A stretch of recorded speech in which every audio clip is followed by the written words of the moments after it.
All right, good afternoon, everyone. Hope you are enjoying your lunch. Please eat up while we chat away about an incredibly exciting topic, which is home hospital. My name is Heather O'Sullivan. I am a nurse practitioner, and I have the privilege of leading healthcare at home for Mass General Brigham. It's a privilege because home-based services represent one of the most significant shifts impacting provider organizations today. Most people think of traditional home health as defined by CMS, but today, my co-moderator, Joanna, Gajuk, and I, along with our expert leaders in home hospital, will explore with you really the most quickly growing home-based service, which is home hospital, also called hospital at home. And what that is, it is inpatient level of care in individuals' homes. It's a tremendous market opportunity. In the next 5 years, it's expected that 30% of inpatient care will transition to the home. And the lower estimate of that is about $82 billion in revenue. This is a tremendous opportunity. So to get us started, I will ask Dr. O'Neill Britton, the Chief Clinical Integration Officer of Mass General Brigham, to introduce himself briefly. Well, you just did, so I think that's sort of what I do. So I've been charged with really creating a single team at Mass General Brigham across the enterprise. As many of you know, our founding members are Massachusetts General Hospital and Brigham and Women's, and we have moved towards creating single departments across our academic medical centers and also creating institutes, which will be centered around care, patient care needs. And our plan is to really create a single team concept in delivering care to patients and making sure that patients get what they need and clearly allow our providers to offer what they can in terms of patient care. Thanks, O'Neill. So can you share why Mass General Brigham has made home hospital one of its top strategic priorities? Who's currently eligible, and where do you see Mass General Brigham and other home hospitals taking this opportunity in the future? That's a great question. So, what we hope to really do is to create a win-win, a win for patients and a win for us on the capacity side of what we're trying to manage, the many capacity challenges that you may hear that's happening around the country every day. So from the patient perspective, there's a subset of patients that we think would be well suitable to be cared for at home, even though they present with a very acute illness or they went through an acute surgery or some other procedure. And we're hoping to leverage the things that are good at home, such as early ambulation, early sort of, getting out of bed, so forth, getting back to your ADLs, that will assist with earlier recovery around, doing your activities of daily living. And we also hope to leverage patient experience. It is just, for a subset of patients, it's just much better to be in the home. As you can imagine, hospitals can be loud at night, can be very, jarring to the senses, and it doesn't necessarily aid in recovery, especially in busy inpatient large city hospitals. So there are, everything from the environment to the recovery time, to the length of stay one needs to recover, even to the food. The thing that our patients complain about most is food. And so why not have your own food and be able to recover in a setting that works for you? From the hospital side, this is a great way for us to address the many capacity challenges that exist across our system. Today, I looked at our numbers and we had 185 people in the emergency room without a bed. And that's a daily occurrence for us now, somewhere between 150 to 250 patients. And we have to think of ways on which we could use all our resources and really all the tools to get patients to where they need. So from a capacity perspective, it works for us in terms of just giving us a little bit more diversity, a little bit more options in terms of where we could place patients and how we can speed their recovery. And then finally, we hope to get many of the good things that come out of home hospital care, such as really improved outcomes, improved quality, and getting back to, again, improved patient experience. So that's how I would describe it in a nutshell. That's great. Yeah, so I guess another topic, I guess, that's very related to this is, what's the future of hospital at home right? And we are so happy to have Chemu Langat from Best Buy Health today with us to talk about technology. Because it feels to me that scaling up these models would be the biggest challenge here. So Chemu, can you talk about technology and also the areas I guess where technology will be the most important when it comes to scaling hospital home as a program? Thank you. And you may be wondering why is Best Buy sitting on the stage here with a hospital at home panel. We feel very passionate about the role that a large retail organization can play as we think about addressing just those barriers. Technology, logistics, making sure we have access to care quickly, coordinating across all the different services that are needed. And that's where Best Buy made a decision about 6 years ago to venture into health with a very unique lens, a lens on supporting and enabling care. So working with health systems such as Mass General Brigham and many others across the country to bring those solutions to enable care at home for everyone. That is why we're here. Technology is our expertise as a large-scale retailer. We specialize in being able to install and support technology in the home through our trusted in-home advisors with Geek Squad. And we want to bring those capabilities into the healthcare industry. Healthcare is fragmented. The technology does not always connect as you want it to, so lots of connectivity challenges. The challenges associated with use. Is it usable technology? Is it connected to the electronic health records so the providers can manage patients' care properly? All these pieces are pieces that we want to play a part in addressing, in supporting, so that the care providers have the time that they need focusing on the patient's care and not on fixing a connection to a tablet that we should be doing. So about 6 years ago, we ventured into health, acquired 4 small health tech companies, and 2.5 years ago, acquired Current Health. They have a care at home platform, FDA Class 2 cleared, and that is the platform along with the kit of technology, medical devices that we use as part of the Mass General Brigham Home Hospital program. And very excited, and I just want to congratulate the entire team on being the largest home hospital program in the entire country, managing up to 70 patients per day and on the rise. And if you think about the experience of a patient, if you think about them wanting to be around their family, them wanting to be around their pets, having their regular rhythms of life, this allows that to happen without much disruption. And we want to continue to provide this in a cost-effective way with high levels of quality. We know the outcomes are also proving to be better in the home for certain patient populations. And that's what Best Buy is trying to do to support the technology adoption and support home hospital. Thank you, Chemu. It is an absolute pleasure to have an industry partner working with MGB, such as Best Buy Health. And for one of the reasons is that given technology will be central to scaling, continuing to scale, continuing to grow home hospital services, how can we ensure that these services remain equitable? And what strategies can we implement to prevent disparities in access and outcomes as we scale? I loved the morning panel. I don't know if any of you were able to join the Innovations Advancing Community Health Equity. There were some really amazing points raised that I'll weave into my response to Heather here on how are we advancing equity with home hospital. We have to have equity at the forefront as we think about the needs of our patients, the needs of the care providers. We must make sure that we're not increasing those disparities. We already are seeing through research, NIH research, MGB research, that disparities are fewer in the home hospital realm compared to traditional hospital delivery. But what are we doing to ensure that that continues?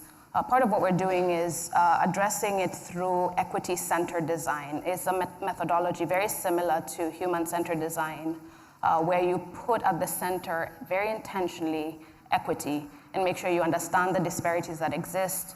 You're addressing them, but you're continuing to monitor to make sure that whatever solutions, technology, or services that we're bringing into the programs, they continue to improve equity and reduce the disparities. Another aspect of equity that is really important is understanding the differences in how our patients are receiving the care. understanding how to use technology is difficult, so we will provide an assisted model, which has a human at the center. There will always be someone there to help the patients understand how to utilize the technology, be it virtually or in person. And we are continuing to learn how to make technology more user-friendly, taking a lot of the aspects that typically have to be run by patients out into the background, and ensuring the technology is seamless. Equity is also critical when we think about things like food. There's cultural nuances, there's language barriers that exist today, there's digital literacy gaps that we might continue to increase if we're not thoughtful in how we're rolling out these programs. So being intentional in addressing each of these areas where we know there is a key driver, those social drivers, those social determinants of health, and making sure that we are assessing and monitoring the data around equity is really fundamental to this work. We care about equity. Our big goal at Best Buy Health is enable care at home for everyone. And it is a big goal, but it's a goal that we continue to remind ourselves that we're striving towards. Yeah, thanks for that. And I guess I want to, Jatin. By the way, there are more chairs in the front. If anybody wants to come by, just move the stuff around. Sorry to interrupt. No, that was actually a very fair point. Talking about equity, right? There's some chairs here. So yes, actually, Dr. Jatin, we are so pleased to have you here, I guess, representing maybe the payer side of things. And I want to switch gears a little bit here and talk about the costs. Because when we're thinking about scaling up a program like this, right, it's really like, where's the money, right? It's always about the cost here. So I guess maybe you can talk a little bit about the different trends at the state level where you're the closest, but maybe also you can bring it up to the federal level and thinking about these trends and how they influence the financial sustainability of this model, right? Because the question is really how hospitals and payers can really ensure that this hospital at home model, right, is viable, right, financially viable, but also accessible to a wide range of patients. So first of all, such an honor to be here, especially with two of my friends who have worked for more than 2 decades. We started working when we were 4 or 5, if you want to think about it. I think I had the pleasure of working with both Heather and O'Neill in different settings, and just great to be with you. And nice to meet you, Chemu, as well as Joanna. So I work for the state Medicaid agency. Those of you who heard Kate Walsh, she's my boss, and I know she mentioned a few things, so I'm going to try to kind of build on that. Hospital at home model, randomized control trial done by David Levine at Mass General Brigham had shown that overarching costs are lower. That's the fundamental part of this.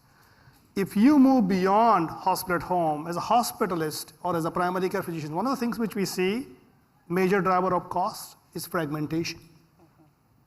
If you want to think broadly enough, home is one setting where if you are really progressive, you can bring different segments, different sites of care in one place. Again, this is going to take us a long time for us to get there. But as you can imagine, we have created our payment system and delivery system in such silos, outpatient, inpatient, even different floors within the same hospitals, and 4 different kinds of post-acute care settings.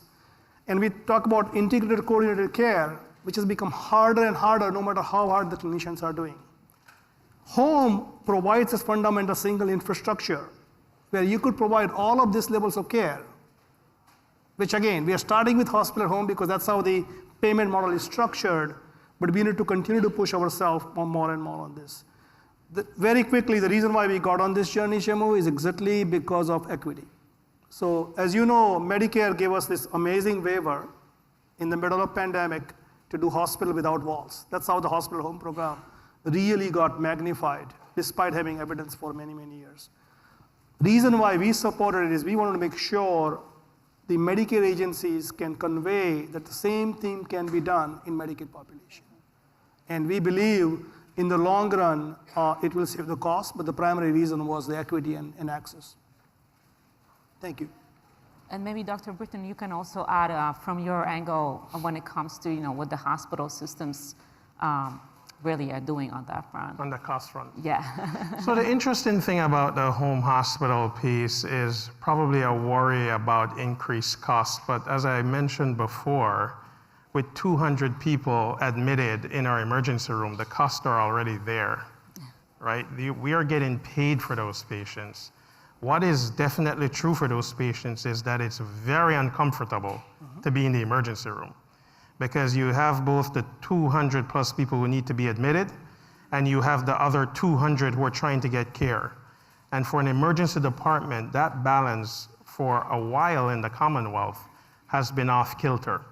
So there are cost opportunities, but there are also experience opportunities that we're trying to leverage here.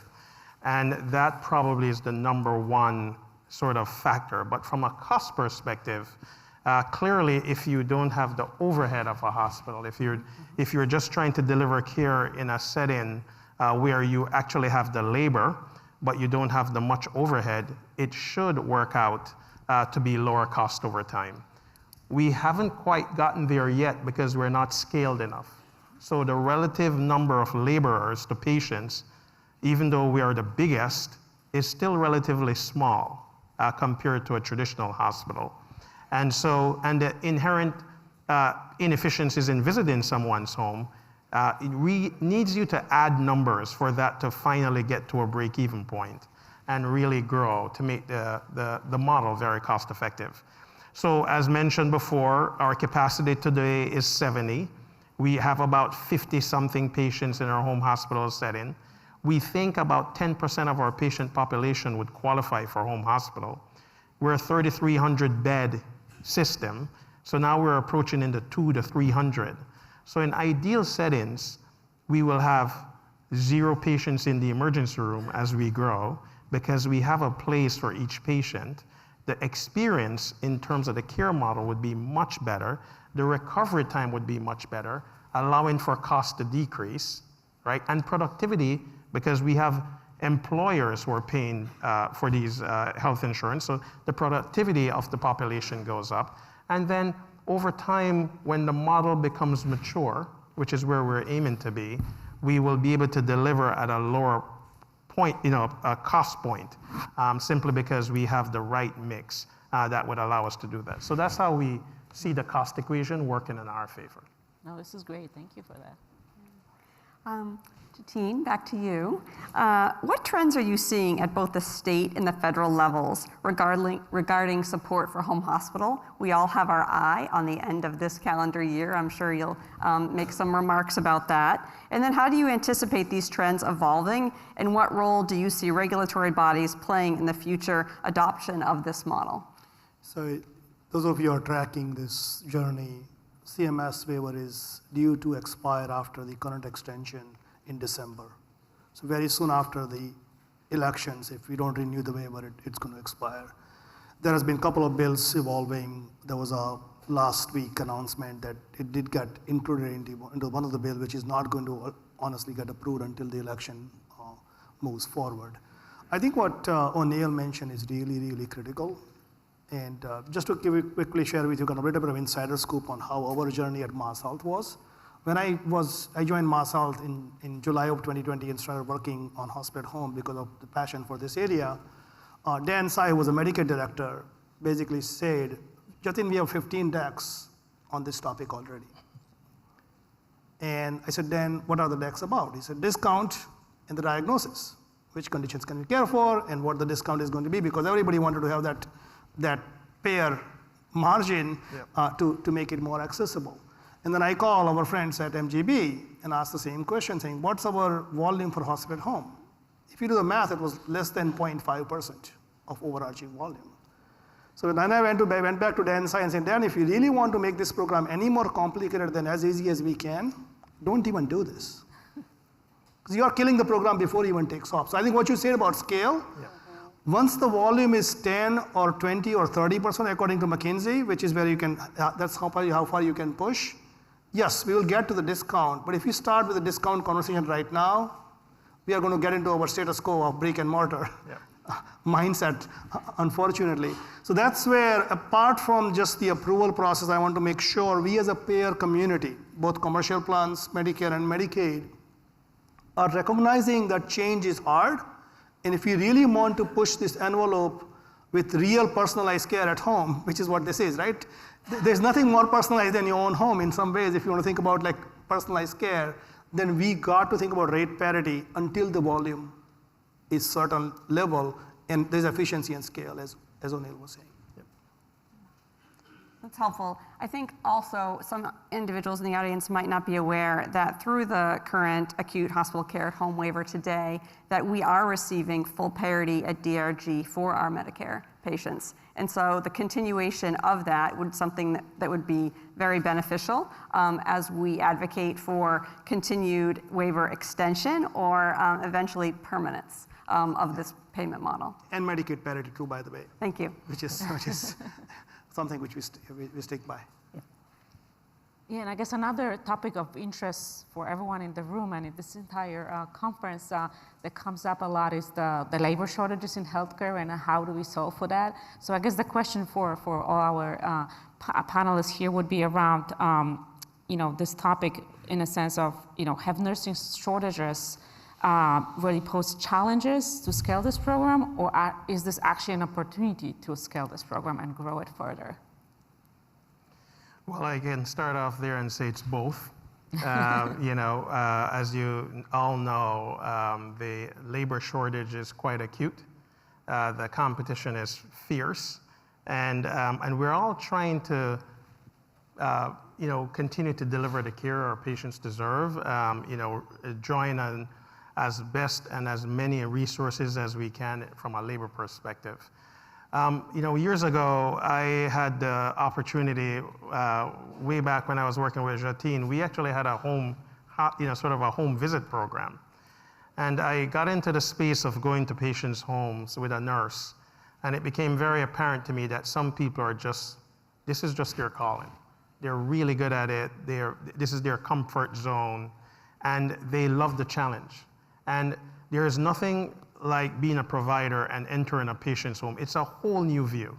You think you know the patient, but when you go to their home, it's just a whole new opportunity that allows you to see them. So we are banking that there is a subset of the labor force that has acute interest in this, that are excited about the possibility of working in the home, and that we allow them and afford them an opportunity to exercise those desires, those preferences, and we tend to draw that population. Similarly, though, broadly in the healthcare environment, there are multiple shortages, and we try to balance that out. So I do see it as an opportunity in the long term of people having multiple venues in which they can choose to work, in which they can choose to participate in the labor force. And for some people, quite honestly, it's a preference. So having that offering does help. And we also have to continue to grow the various pipelines in terms of getting more labor available to the various employers so that we can clearly continue to do the day-to-day work that we're all trying to do in the brick and mortar setting. Just to really quickly build on what O'Neill is saying, I think if we really do this well, this could be our solve for the burnout. Because making house calls and treating people at home does give you extra level of joy than anything else. So whether it's nursing staffing shortage or physician staffing shortage, it could potentially help us if we do an extraordinary job at it. Yep. Yeah, Chemu? I heard that firsthand this morning. I did a round with some of the nurses at the Chelsea location, and that was exactly the feedback I got. One of the nurses said, I work ER, but I love this more. I do it to remind myself on what everyone goes through. And she was describing her experience going in to set up the systems for remote patient monitoring and visiting the patient twice a day. And when you think about that, the joy that she was sharing is a joy that I personally feel. I was a home health aide growing up through college. I loved taking care of people in their homes. There is something really valuable, and that workforce, it exists out there. But what opportunities are we giving them to train them, give them access to what they need to be ready for what we need to grow these programs? And that's what I'm excited about with some of the partnership work that we have going. Between Mass General Brigham and Best Buy Health, we have a workforce development pillar to our partnership.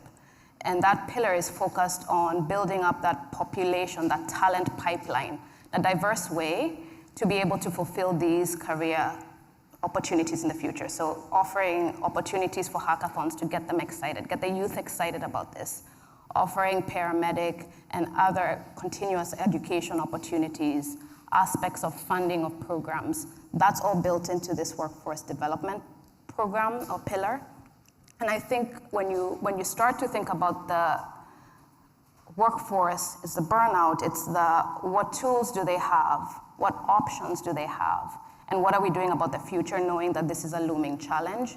And these type of partnerships give me excitement because I know they will bring fulfillment to individuals on a career perspective, but they're also fulfilling really challenging problems in the healthcare field.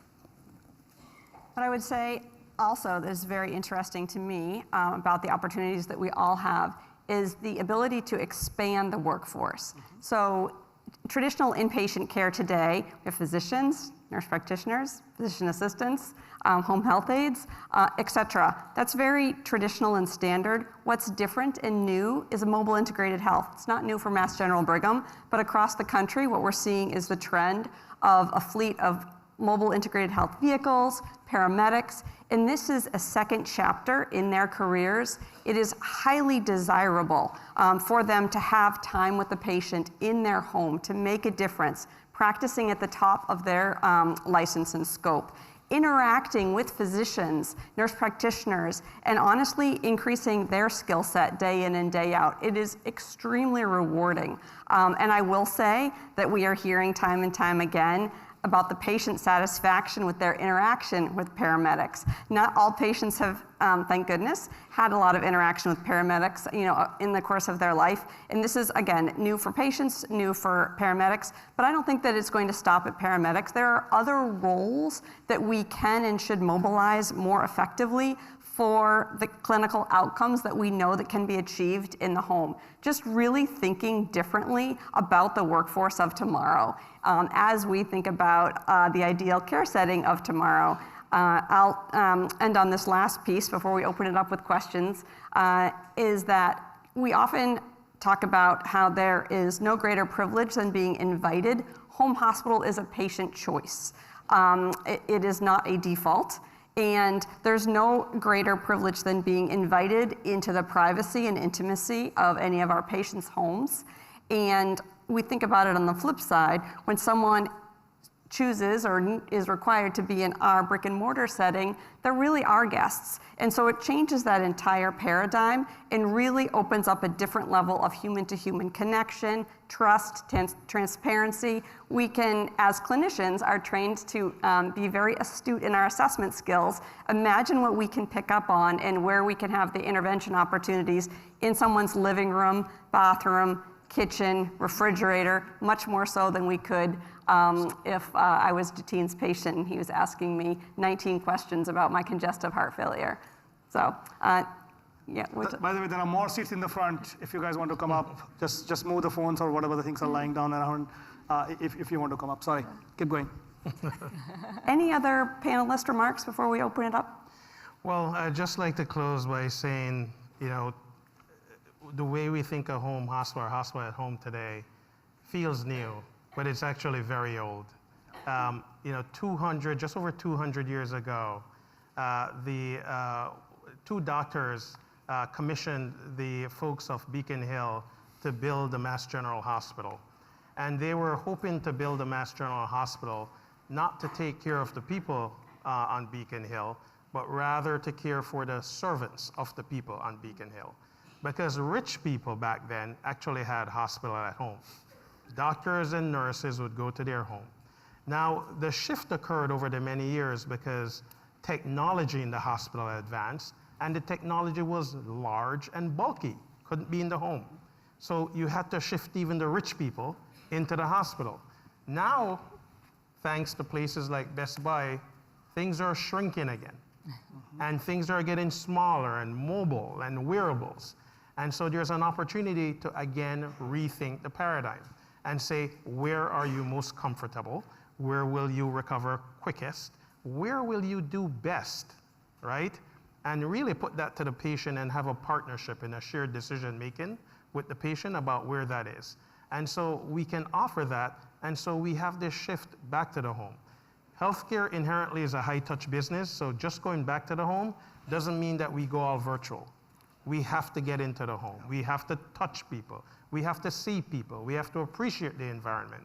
And I think these are all benefits that our patients will reap and we will reap and make us better providers as we try to deploy this more broadly. All right. On that note, we will end. We spoke a lot about today about Mass General Brigham and home hospital. It's important to know that across 37 states, about 300 hospitals, there are different models of home hospital and hospital care at home. So it's important to inquire the why of the different hospitals and understand their clinical model. We do have a very robust model. Again, we are proud of that. It might not be what the model looks like 1, 2, 3 years from now, but it is delivering the clinical outcomes, the world-class clinical outcomes equivalent to or better than those similar diagnoses that we see in our brick and mortar facilities. Yep. With that being said, happy to open it up for questions. Sure.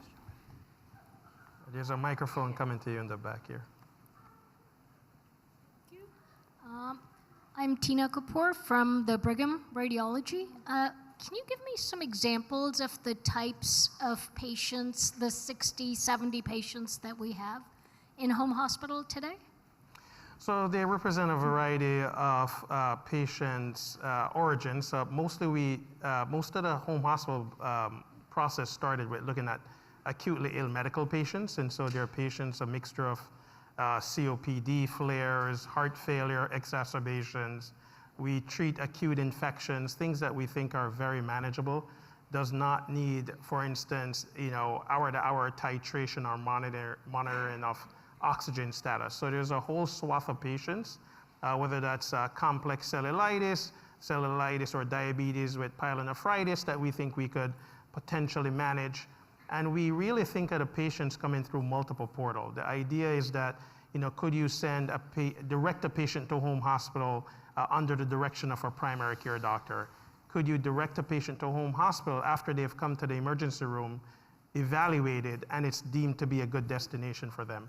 Or could you direct a patient who's already admitted to the hospital, have gone through some of the acute stages of high intensity care, but then the rest of the care can be delivered in the home hospital setting? So we tend to look at medical patients, but guess what? We're looking at other opportunities too.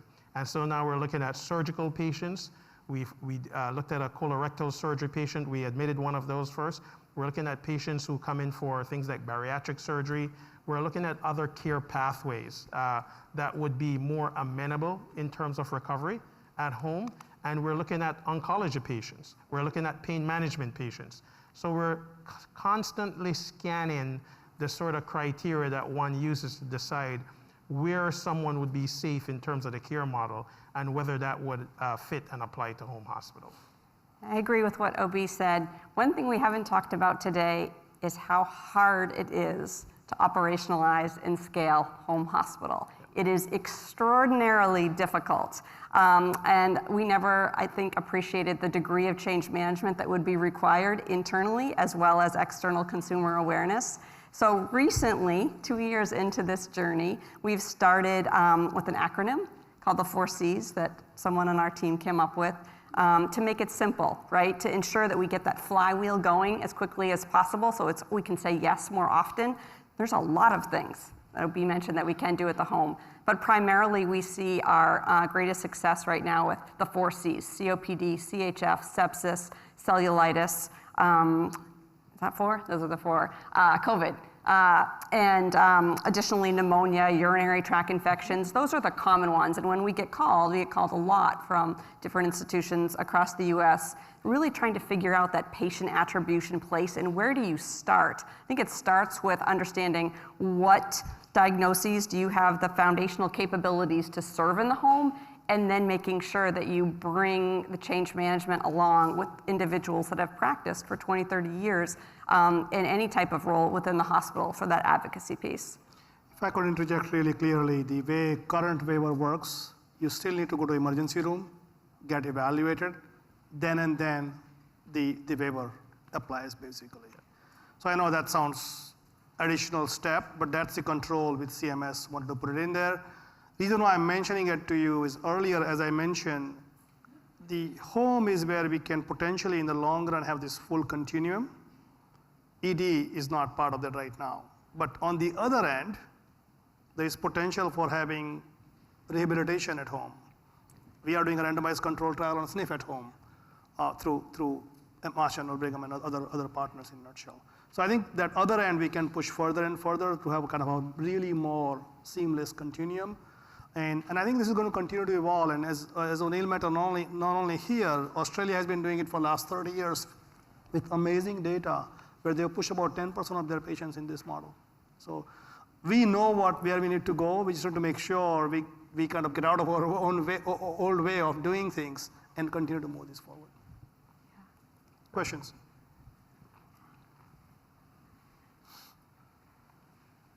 Thank you very much. Fantastic discussion. I'm Mehdi from Cordio, a startup focused on non-invasive cardiovascular monitoring. We provide real-time escalation avoidance for heart failure. I would love to get your opinion on the wearable technology and digital health into this whole picture, right?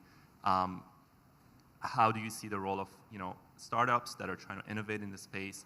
Are you ready to work with startups? Is it too early?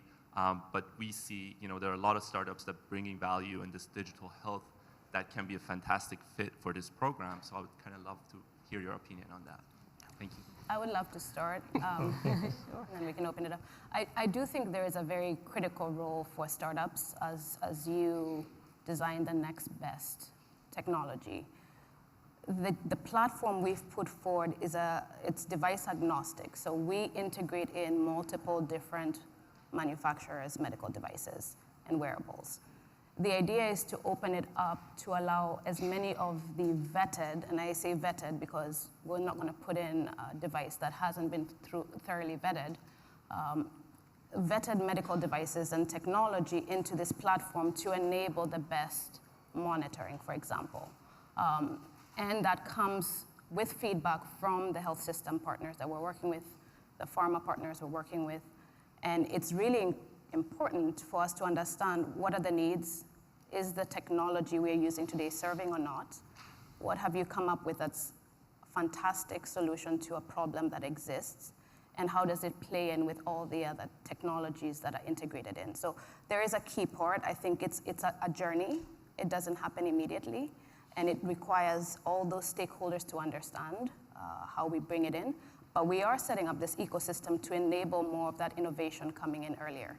And partners like the FDA, regulators who are looking at how they can help enable more of that technology to come to market faster, understand the clinical implications, that's who we're bringing into the story as well on home hospital, helping them understand from an industry perspective, what are we experiencing as challenges and where should we be focusing from a regulation perspective, but also from oversight or less oversight in some cases. Other questions? There's a question in the blue shirt One here. back. Great. Did you still have a question? In the blue shirt, third row. Yeah. There's a question. I remember it. It's hard for us to see you. It is. You put it up, you. I was Johnston, work with Epic. I was curious, to your point earlier, one of the barriers today is that it requires a stay in the ER to be worked up and evaluated. I know that's part of the CMS waiver. Have you looked at working with other payers that might be more open to evaluating some of these opportunities and changing some of the standards to test out some of these models for things like direct admission from home? So we are, at State Medicaid Agency, we are trying ourselves. So I think the home-based care model leadership, we are so lucky to be in Boston. I think 3 of the top 5 leaders are in Boston, David Levine, Taki, and I would not name the other ones. But they continue to push the envelope on a variety of these aspects. So we have been currently piloting an ED at home model. Frankly, the results has not been very optimistic. The SNF at home looks very positive in a nutshell. But yes, we'll continue to push the envelope on both fronts using the paramedics program as Heather was mentioning. I think the broader MIH model evidence, if you look at it, is very hard to sort out what really works. Because the way the payment model works, and this is the biggest thing which I learned, is it works really well for substitution. It doesn't really work well for avoidance. The evidence is murky but good for the ED avoidance, and policy and the payment models don't fully align with that part. So that's where the policy and the reality kind of is challenging. And to be totally upfront with you, the ET3 pilot with CMS tried on this did not work out well either. So I think the ED at home results from what I gather from 2 or 3 other people who are also trying looks pretty bumpy. The SNF at home, where we are currently in the process of piloting 2 randomized control trial, looks fairly optimistic to me. Again, push us on the other aspect too, by the way. The home testing, the home-based primary care, home-based palliative care, it's the whole continuum, which is what, again, the home can potentially serve as a central point of, which is how at least I think about it. Because patients don't know the difference between home-based primary care and ED at home and the hospital home and SNF at home, right? They're like, you are helping me at home with whatever the problems I have it. And that's how this siloed model, the site of care, doesn't work well for the patient centricity in a nutshell. And can I actually ask a follow-up question to Dr. Britton? I guess as it relates to different payers, can you talk about the relationships? Is there an interest from other payers like Medicare Advantage or Managed Medicaid or commercial, where they come to you and say, hey, like, you know, we see you guys doing it, it's working great, like we want to do more, or is it not there yet? Well, I think the payers are always cautious with innovation because, but they partner with us in fairness. They sometimes, we also have a fairly reasonable relationship with, for instance, Mass Blue Cross Blue Shield. We know them well. We can try to innovate together, but there's always some caution, whether that's home hospital or virtual care, about overutilization, right? And what that means and whether it would actually add value. But again, over time, we're trying to measure sort of how do you measure value, right? And how do you look at productivity from the payer perspective? You know, it may, for instance, there may be an uptick in, let's say, use virtual care for an example, but if you didn't have to leave your job, there's an increase in productivity for the employer.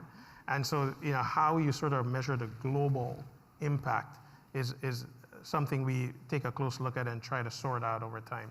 But I would say that there has been interest in exploring models, and we work that out through the regulators and the commercial payers, but it's not always as straightforward or as fast-paced as Jatin is pushing. It's not, you know, we love when we have progressive people like Dr. Dave on the other side, because I just feel like you know, that partnership matters, and it matters for patients. But Heather, you probably can even expand even further. Yeah.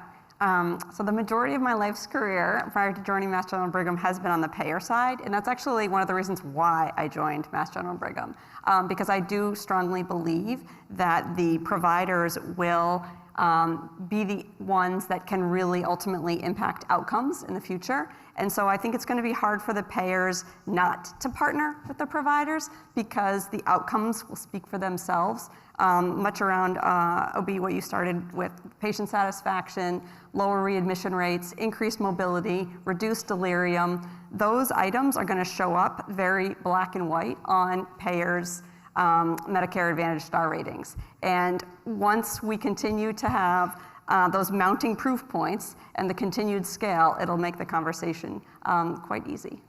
Just really quickly, talking with a few of the commercial leaders locally, what they're concerned about is, even though the evidence on hospital at home wasn't a real substitution, the partial substitution model is what they are worried about. And then real fidelity to the kind of high patient experience model, which, by the way, MGB program does a really good job at it. There is a huge variability nationally on how programs are staffed. So I'm going to give you a really blunt example. If you're in the hospital, the nursing aide will come help you. Ask how many hospital programs the personal aides. Very few. That's where things are going to get really, I know you do, that's where things are going to get really real. That if you don't do that, the payers are going to figure out that you are cutting the corners, and they will immediately work on the discounts, which is the unfortunate reality. Sorry. Yes. There was one more question in the back Yes. in like 30 seconds. Sorry.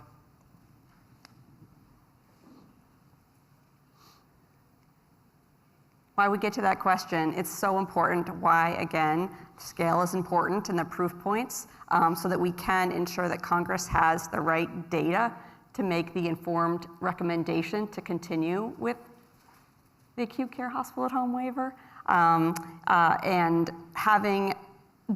being able to specify guidelines for what the future model should look like. There are very few requirements in hospital at home programs today and quite a bit of variation. So I agree with you, Jatin. Paula? It's a wonderful model. Yeah. This is a perfect follow-up to your comments, Heather. I'm Paula Milone-Nuzzo. I'm at the MGH Institute of Health Professions. I was looking at your catchment area and looking at the kind of services you provide, very densely populated, very urban kinds of environments. And so when you look at cost effectiveness, it makes sense, right? To put these services in environments where people don't have to travel long periods of time in order to get to a patient. Do you ever see a model that could go beyond the urban environments? Absolutely. So again, we're quite privileged that we have the ability to build the foundational capabilities and test and define what those should be for any model, rural or urban. And today, the closest system to us, Advocate, Aurora, which is also a Best Buy partner, actually has quite a different geographic coverage area than we do. I can actually let Chemu speak to it, but they are tremendously successful in executing their program in a really rural setting. And it's interesting because they're in Charlotte, North Carolina, and they've expanded greatly. They've started augmenting their program with Geek Squad health agents just to be able to get to the reach. So to your point on geographical expansion and addressing costs, but also making sure we're accessing patients equitably, that's a great model to look at. Pennsylvania, Geisinger also has a very similar model where they have broad, more rural patient populations that they support. And that's more of a chronic care model, but we've been testing out Geek Squad Health there as a means to get these systems set up and running and then providing support remotely and through the health systems, paramedics and nurse systems.